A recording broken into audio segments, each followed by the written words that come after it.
हम लोग राष्ट्र समर्पण की ओर से रामगढ़ के कई विद्यालयों को दिखाया जा रहा है, वो चाहे निजी विद्यालय हों चाहे वो सरकारी विद्यालय हों। और ये प्रयास है कि रामगढ़ के लोगों तक रामगढ़ के विद्यालयों की पूरी स्थिति की जानकारी दी जाए। आज हम लोग रामगढ़ के 40 साल पुराने स्कूल श्री गुरु नानक स्कूल में पहुँचे हैं। आज हम लोग जानेंगे कि रामगढ़ के इस स्कूल की क्या खासियत है, क्या उपलब्धियां हैं, और कई चीज़ों को लेकर हम यहाँ के जो प्रिंसिपल साहब हैं हरजाप सिंह सर, उनसे बात करेंगे और जानेंगे कि इस स्कूल को आगे बढ़ाने के लिए यहाँ के लोगों ने कितना योगदान दिया है, कितना सहयोग किया है। आइए जानते हैं कि वो क्या कहते हैं अपने स्कूल के बारे में। सबसे पहले इस स्कूल की शुरुआत रामगढ़ गुरुद्वारा के बिल्डिंग से की गई थी 15 जुलाई 1979 को। अपने आप में उस समय एक सपना लेके चला था हमारा समाज, सिख समाज की, क्योंकि रामगढ़ में उस समय सिर्फ केंद्रीय विद्यालय एक इंग्लिश मीडियम स्कूल था CBSE एफिलिएटेड और सिद्धार्थ स्कूल था ICSE बोर्ड एफिलिएटेड। तो एक दिमाग में इनका एक विज़न था कि हमें रामगढ़ के वासियों के लिए एक पब्लिक स्कूल खोलना है जो कि CBSE एफिलिएटेड रहे और जिसका माध्यम अंग्रेजी रहे। और इसमें पूरे रामगढ़ वासियों का भी सहयोग रहा। जब वहाँ पर जगह कम पड़ने लगी बच्चों की पढ़ने की स्थिति, गुरुद्वारा से शुरुआत हुआ था। सिख समाज की सोच थी जिसको 5 सिखों ने मिल के आगे बढ़ाया, जिसको हम लोग आज फाउंडेशन मेंबर्स बोलते हैं, जो कि मैं पहले ही बता चुका हूँ। सरदार निहाल सिंह, सरदार बलदेव सिंह जी, सरदार बलजीत सिंह सैनी जी, सरदार राम सिंह जी और सरदार लाल सिंह जी। तो इस तरीक़ा से इसकी शुरुआत हुई और उसके बाद यहाँ पर ज़मीन एक्वायर किया गया। जब ज़मीन एक्वायर हो रही थी तो बहुत सारा विरोध भी हुआ था कि इस जंगल में आप स्कूल खोल रहे हैं, क्योंकि उस समय यहाँ पर उतना डेवलपमेंट नहीं था। लेकिन आज आप देख ही सकते हैं कि ये अब NH पे ये स्कूल आ गया है और इतना बड़ा स्कूल हो गया है कि तकरीबन अभी 1750 बच्चे के आसपास यहाँ पर पढ़ाई कर रहे हैं। और इस तरीक़ा से धीरे धीरे हमने शुरुआत की थी 1.5 एकड़ ज़मीन से। उसके बाद फिर कुछ अगल बगल के सहयोग से हमने और ज़मीनें ली, बसों की सेवा शुरू की बच्चों के लिए। बच्चे हमारे यहाँ दूर दूर से पढ़ने आते हैं। एक तरीक़ा से अगर देखा जाए तो रामगढ़ के हर कोने से बच्चे हमारे स्कूल में पढ़ने के लिए आते हैं। ये हमारा हर स्कूल का अपना एक विज़न होता है, एक सोच होती है और उसी सोच के ऊपर वो काम करता है साल दर साल। और धीरे धीरे हम उस सोच को एसेस करते हैं, इवेल्युएट करते हैं कि हम उस पर कितने कामयाब हुए हैं। क्योंकि ये CBSE एफिलिएटेड स्कूल है तो CBSE की संबद्धता इसके साथ है, लेकिन स्कूल का अपना जो मेन मकसद है जो CBSE का भी है, जिसको हम लोग बोलते हैं holistic development, overall development of a child. इसको देखते हुए यहाँ पर सिर्फ किताबी शिक्षा के अलावा हमारे पास खेल कूद के मैदान हैं। बच्चों को basketball, volleyball, kho kho, kabaddi, badminton, table tennis, indoor games में कैरम बोर्ड, इस तरीक़ा से काफ़ी तरीके के गेम्स यहाँ पर कराए जाते हैं और उनको सिखाए भी जाते हैं। कराटे का भी यहाँ पर हम लोगों ने शुरू किया हुआ है, लेकिन अभी कोरोना काल में पिछले 1.25 साल से वो बंद है। हमारे पास फिजिक्स लैब है, केमिस्ट्री लैब है, बायोलॉजी लैब है और मैथ्स लैब है, कंप्यूटर लैब है, लाइब्रेरी है, ताकि बच्चों को ना सिर्फ किताबी ज्ञान नहीं हो, क्योंकि आज के समय में प्रैक्टिकल होना बहुत ज़रूरी है, विजुअलाइजेशन किसी भी चीज़ की बहुत ज़रूरी है। तो हम लोग अपने शिक्षकों को बोलते भी हैं और वो इस तरीके से पढ़ाते भी हैं कि ज़्यादा प्रैक्टिकल कंसेप्ट के ऊपर ध्यान दिया जाता है। उसके बाद हमारे बच्चे CBSE क्लस्टर्स गेम में डिस्ट्रिक्ट कंपटीशन अगर कोई होता है, ड्राइंग कंपटीशंस, जैसे अभी कला उत्सव हो रहा है DC ऑफिस की तरफ से या राज्य की तरफ से, हमारे बच्चे उसमें पार्टिसिपेट करते हैं। पिछले साल हमारे यहाँ से रामगढ़ ज़िला में ड्राइंग कंपटीशन में हमारे स्कूल के बच्चे पहले पैदान पे आए थे और मूर्ति बनाने में हमारे बच्चे पहले पैदान पे आए थे। बहुत सारा ऐसा कंपटीशंस होता रहता है जिसमें हमारे बच्चे डांस में, सॉन्ग में अच्छे परफॉर्मेंस को देते हैं और लगातार अच्छा प्रदर्शन कर रहे हैं। ऐसा क्या है सर आपके विद्यालय में, जैसे और सब प्राइवेट या निजी विद्यालयों में नहीं है, और आपके यहाँ लोग आए, आपको को प्राथमिकता दें? सबसे पहली प्राथमिकता अगर यहाँ पर दी जाती है तो वो बच्चों को ही दी जाती है। किसी भी विद्यालय को चलाने के लिए 5 आदमियों का सहयोग बहुत ज़रूरी है, जिसको हम लोग बोलते हैं स्टेक होल्डर्स। सबसे पहला तो मैनेजमेंट, दूसरा प्रिंसिपल स्कूल का, तीसरा टीचर्स, चौथा पेरेंट्स और 5वां बच्चा। स्कूल में किसी भी तरह की कोई भी एक्टिविटी कराई जानी है, या अगर हम लोग जिसको बोलते हैं प्लानिंग, स्कूल की जो भी प्लानिंग होती है, हम लोग सिर्फ आपस में, यानी कि सिर्फ मैनेजमेंट, प्रिंसिपल या टीचर मिलकर उसको डिसाइड नहीं करता है कि आने वाले वर्षों में क्या करना है। हम लोग उसमें बच्चों को भी बैठाते हैं कि आपकी पढ़ाई इस तरीके से इस साल से होगी, आपको इस तरीक़े से खेलकूद कराया जाएगा। और फिर पेरेंट्स का भी पीटीएम करा के उनसे भी राय मशवरा किया जाता है।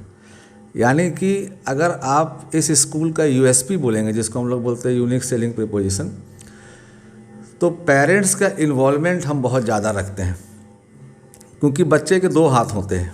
अगर एक हाथ स्कूल पकड़ ले और दूसरा हाथ अगर गार्जियन पकड़ ले, जो कि अभी बहुत संभव नहीं हो पा रहा है, तो ये दोनों हाथ अगर बच्चे का हम लोग पकड़ लें तो बच्चे को कभी भी आगे बढ़ने में दिक्कत नहीं होगी। एक बच्चा आज के समय में इंजीनियर बनना चाहता है, डॉक्टर बनना चाहता है, कोई यूपीएससी क्रैक करना चाहता है, कोई बैंक में जाना चाहता है, कोई सीए बनना चाहता है, लेकिन हम लोग चाहते हैं कि वो पहले एक अच्छा इंसान बने, वो जो है समाज कल्याण में भी अपना योगदान दे। हमारा स्कूल सिख समाज से जुड़ा हुआ स्कूल है, विद्यालय है, और हमारा जो भी विद्यालय है, 10 गुरु हैं हमारे सिखों में। 10 गुरु का राष्ट्र के निर्माण में अपना एक समर्पण रहा है। बहुत सारे ऐसे हमारे सिख गुरु हैं जिन्होंने बलिदान भी दिया है राष्ट्र के लिए। इसके अलावा बाकी भी ऐसे बहुत सारे जानी मानी हस्तियां हैं जिन्होंने राष्ट्र के लिए अपने आप को समर्पित कर दिया। इसके ऊपर भी हम ध्यान देते हुए अपने विद्यालय में इस चीज़ को बताने की कोशिश करते हैं कि आप इनके समर्पण को पहचानो, इनके समर्पण को जानो और आगे इनकी तरह बनने की कोशिश करो। इसके लिए हम अपने विद्यालय में बहुत सारे तरीके का कार्यक्रम करवाते हैं। जैसे हमारे जितने भी गुरु हैं, अभी जैसे एक झारखंड सरकार का या केंद्र सरकार का एक कार्यक्रम चल रहा है गुरु तेग बहादुर जी के ऊपर, तो हमने अपने बच्चों को प्रेरित किया कि आप इसके ऊपर पार्टिसिपेट करो। गुरु तेग बहादुर के ऊपर आप अपने से खोजो, जानो, किताबें पढ़ो कि उन्होंने क्या किया है राष्ट्र के लिए। तो बहुत सारे बच्चों ने इसमें पार्टिसिपेट किया और अभी परिणाम आने बाकी है। इसके अलावा हमारे गुरु गोविंद सिंह जी हैं, तो हम जब भी अपने विद्यालय में बाल दिवस मनाते हैं तो गुरु गोविंद सिंह जी के जो 4 साहबजादे थे जिन्होंने अपना बलिदान दिया था, उस इतिहास को हमेशा हम बताते हैं और उसके ऊपर एक प्रोग्राम कराते हैं। हमारे यहाँ जब भी वार्षिक उत्सव एनुअल डे मनाया जाता है तो उसमें भी हम जो है राष्ट्र के समर्पित एक ऐतिहासिक हस्ती के ऊपर, चाहे वो महात्मा गांधी या सरदार वल्लभ भाई पटेल हैं या हमारे सिख के गुरु हैं, उनके ऊपर 1-2 प्रोग्राम रखते हैं ताकि बच्चे उसको जाने और उनके जैसा बनने की कोशिश कर सकें। हमारे विद्यालय की उपलब्धियों में तो सबसे पहली बात यह है कि आज लगभग 1.25 लाख से 1.5 लाख बच्चे जो हैं इस विद्यालय से पास करके अलग अलग क्षेत्र में कार्यरत हैं। कुछ बच्चे आज के समय में बैंक में कार्यरत हैं, कुछ बच्चों ने प्रशासनिक परीक्षा भी पास की है, सीए की परीक्षा पास की है, डॉक्टर हैं, इंजीनियर हैं, आईआईटीएन हैं, विदेश में काम कर रहे हैं, इसरो में काम कर रहे हैं, शिक्षक भी हैं। और अगर हम लोग, क्योंकि ये स्कूल 40 साल का है, तो अगर हम लोग अभी रामगढ़ में ही देखें तो रामगढ़ में ही कुछ बच्चे जो हैं होम्योपैथिक डॉक्टर हैं, कुछ सदर में डॉक्टर हैं। बहुत सारे ऐसे बच्चे हैं जो बड़े हो गए हैं, उनके बच्चे अब हमारे विद्यालय में पढ़ते हैं। और जहाँ तक मेरी बात करें तो मैं भी इसी विद्यालय का प्रोडक्ट हूँ। मैंने भी अपनी 1ली से लेकर 12वीं तक की शिक्षा इस विद्यालय में ली है और नर्सरी से लेकर यूकेजी तक की शिक्षा गुरुद्वारे की स्कूल में ली है। दूसरी, जहाँ तक हम लोग बात करते हैं कि हमारे विद्यालय में तकरीबन 55 शिक्षक कार्यरत हैं। ये साल हमारे विद्यालय के लिए उपलब्धियों का है। पहले हमारे यहाँ पर सिर्फ साइंस और कॉमर्स की स्ट्रीम थी, इस साल से हमने आर्ट्स भी खोला है। पहले ये विद्यालय सिर्फ क्लास 1 से लेकर 12 तक के बच्चों को शिक्षा देता था। इस साल से हमने अपना नर्सरी विंग भी शुरू किया है, यानी कि 3 वर्ग और जोड़े हैं। नर्सरी, LKG, UKG निचले स्तर पर, और ऊपर के स्तर पर हमने 11 आर्ट्स, जिसको हम लोग ह्यूमैनिटीज़ बोलते हैं, उसको शुरू किया। शिक्षकों का बच्चों के साथ बहुत ज़्यादा लगाव है।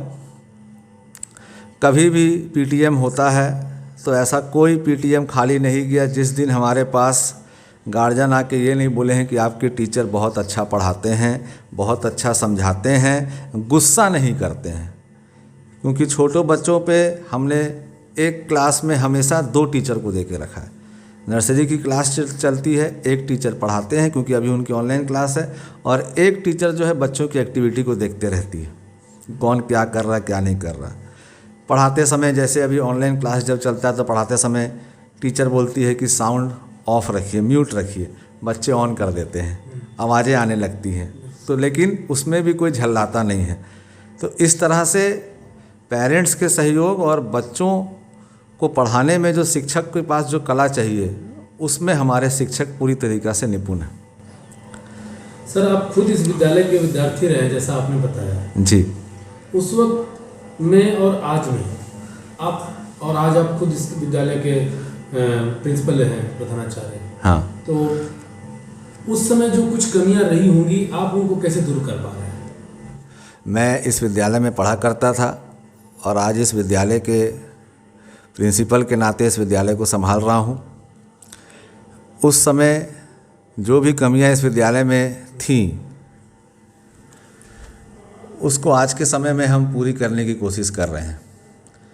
आज के समय में बच्चों को अच्छी इंफ्रास्ट्रक्चर फैसिलिटी है, बसों की सेवा है, फिजिक्स लैब है, केमिस्ट्री लैब है, यानी कि बच्चे अपनी दुविधा को आके बताते हैं कि हाँ सर, आज हम ये गेम खेल रहे थे तो कॉर्क हमको नहीं मिल रहा था। तो उसकी इसी छोटी छोटी कमी को भी हम दूर करने की कोशिश करते हैं कि उनके मुंह से बस निकले कि मुझे इस चीज़ की असुविधा हो रही है, और अगले ही क्षण उनको सुविधा देने की कोशिश की जाती है।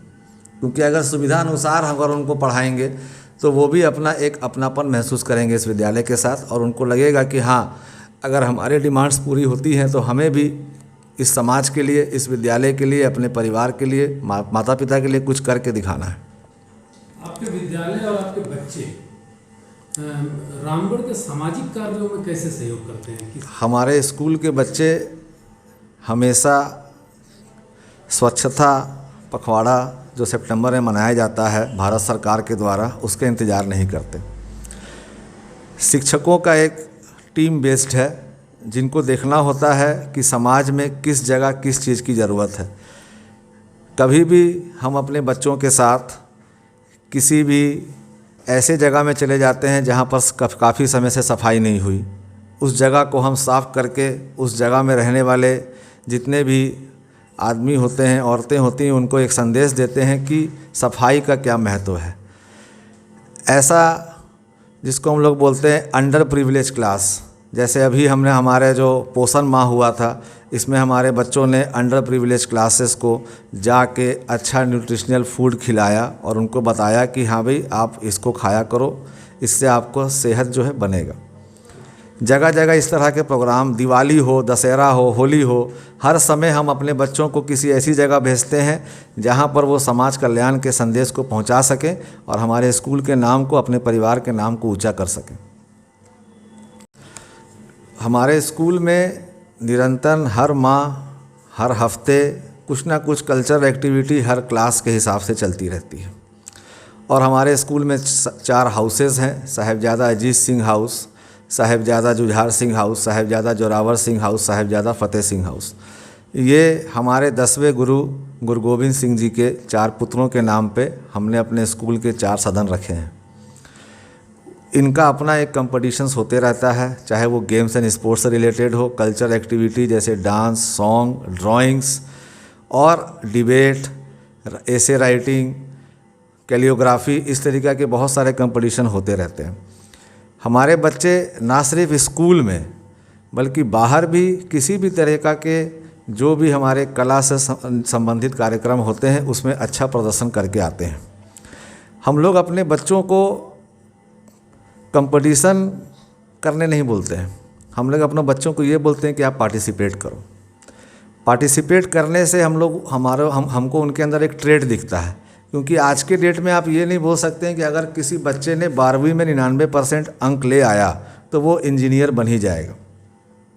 हर एक के पास कुछ प्रोफेशनल स्किल भी होता है, जिसको हम लोग ट्रेड्स बोलते हैं। उस प्रोफेशनल स्किल को निकालने की कोशिश की जाती है, और जो जिस चीज़ में अच्छा होता है उसको उसमें आगे बढ़ाने में हमारा विद्यालय पूर्ण रूप से सहयोग करता है।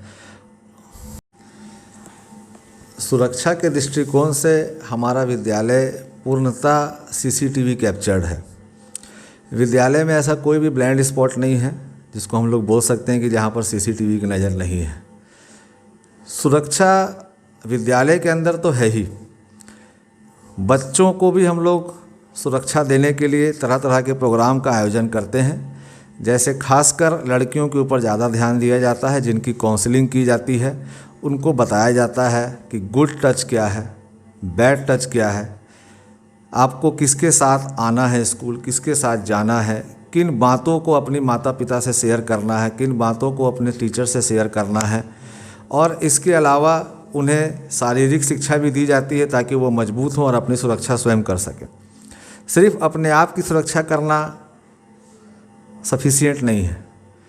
आज के डेट में अब आप देख रहे होंगे कि एक विजिलेंस वीक मनाया जा रहा है, तो उनको करप्शन के बारे में समझाया जाता है।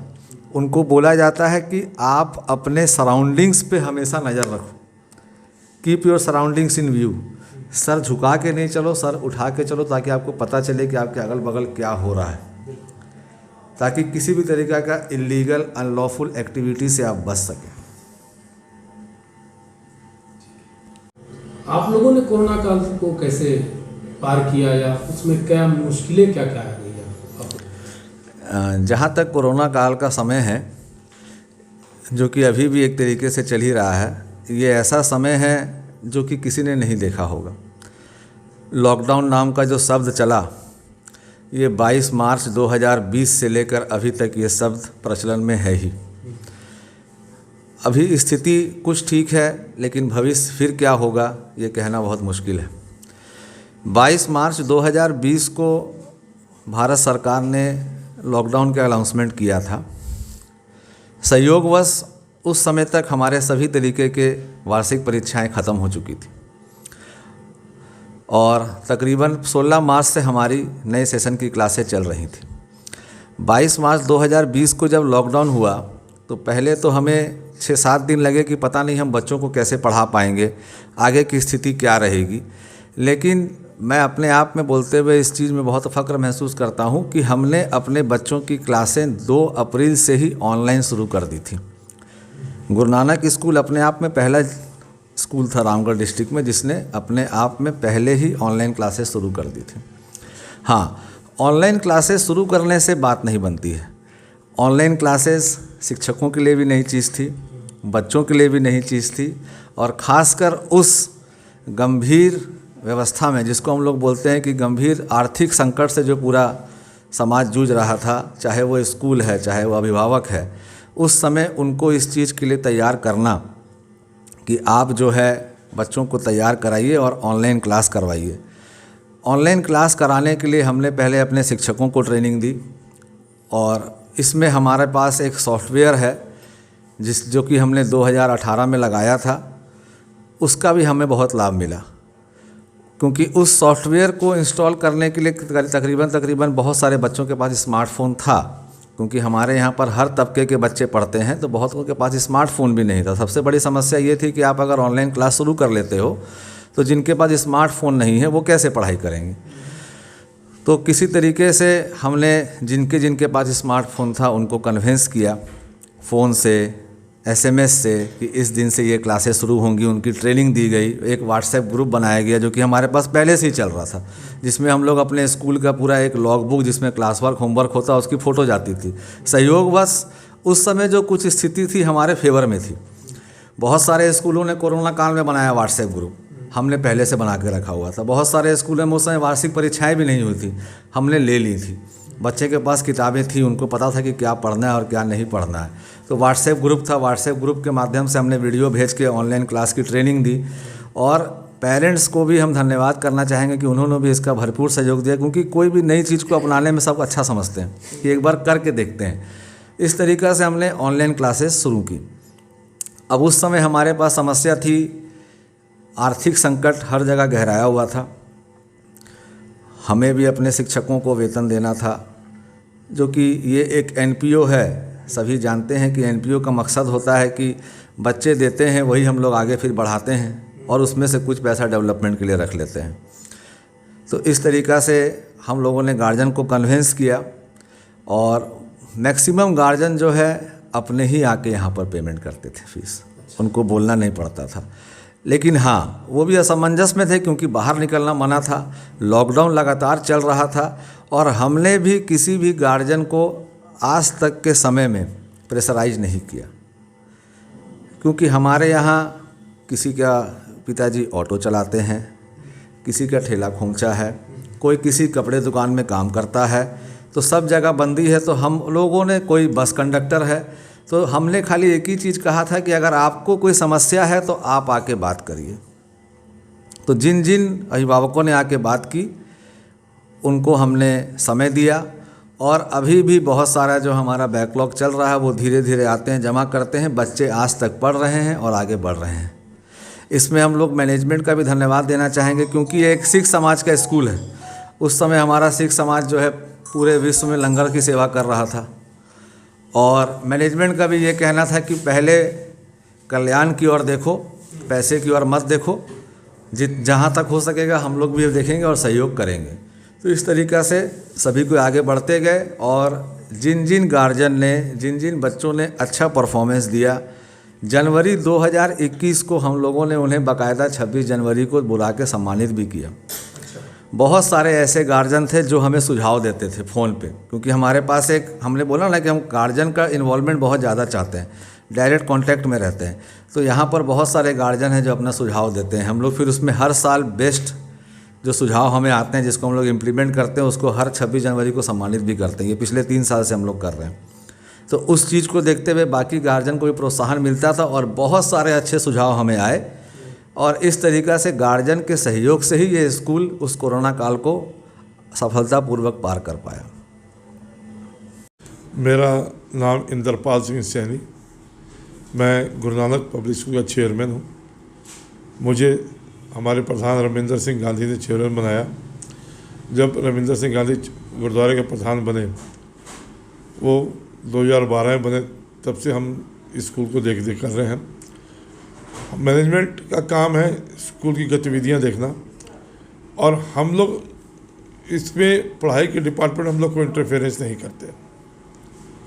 एकेडमिक सेक्शन में पूरा भार हमने प्रिंसिपल सर को दिया है। प्रिंसिपल, उसके बीच हम लोग, हमारा कोई इंटरफेरेंस नहीं रहता। प्रिंसिपल जो टीचर्स बोलते हैं रखने के लिए, हम लोग उसको रखते हैं और हमारा काम यही है कि बच्चों को सुविधा देना। बच्चे क्या, आजकल नई जनरेशन जो बच्चे हैं, नई तरह के फैसिलिटीज़ हैं, वो हमारा काम है उसको प्रोवाइड करना। हमने अभी अपने स्कूल बिल्डिंग अभी रिमॉडलिंग की है, कंप्यूटर लैब बनाया है, सब कुछ बनाया है और कोशिश यही की है कि बच्चों को अच्छी शिक्षा मिले। अब आज गुरु नानक पब्लिक स्कूल रामगढ़ में इस मुकाम पे है कि पेरेंट्स चाहते हैं कि हमारा बच्चा यहाँ पढ़े। हमारे स्कूल के रिजल्ट्स बहुत अच्छे हुए हैं, हमारे स्कूल के टीचर्स बहुत अच्छे हैं। हमने इस कोरोना काल में जिस तरह हमारे टीचरों ने मेहनत की बच्चों को पढ़ाने में, हमने भी उनका पूरा सहयोग किया। ये गुरु नानक स्कूल ही एक ऐसा स्कूल है इस ज़िला में जिसने पूरे टीचर्स को पूरी सैलरी दी है। हमने आज तक एक स्टाफ भी स्कूल में कोरोना काल में 2 साल में नहीं निकाला। हाँ, ये ज़रूर है कि हमने कोरोना काल में टीचर की भर्ती भी की है। जो हमें रिक्वायरमेंट थी वो हमने रिक्वायरमेंट भी पूरी की है। प्रिंसिपल सर हमें जो रिक्वायरमेंट बोलते थे कि सर ये टीचर्स की रिक्वायरमेंट है, आपको ये टीचर चाहिए, हमने कोशिश की अच्छे अच्छे टीचर रखने की और हम आगे भी यही कोशिश करते रहेंगे। और बहुत जल्दी हम यहाँ पे ऐसी शिक्षा प्रणाली भी लाने जा रहे हैं जो कि बच्चे बाहर ना जाएं। इंजीनियरिंग और मेडिकल के यहाँ पे हम बच्चों को उसकी भी पढ़ाई करें। ये हमारे रामगढ़ की बहुत सौभाग्य की बात है कि हमें सीए का सेंटर मिला, और सीए के सेंटर के साथ हमारी जो रेपुटेशन बढ़ी, ये प्रेस मीडिया, पेरेंट्स, जितने भी अभिभावक हैं उनके सहयोग से मिली। उन्होंने बाहर में बताया कि भाई आज गुरु नानक स्कूल अब इस बहुत अच्छी पढ़ाई हो रही है, बहुत अच्छा है, इसलिए आज हमें सीए का सेंटर मिला। और हम कोशिश करेंगे आगे भी, जो भी आज ज़माना कंप्यूटराइज्ड हो गया है, कंप्यूटराइज ज़माने में हमारे 100 कंप्यूटर की लैब हमने नहीं बनाई अभी, वो सारी फैसिलिटीज़ हम देंगे।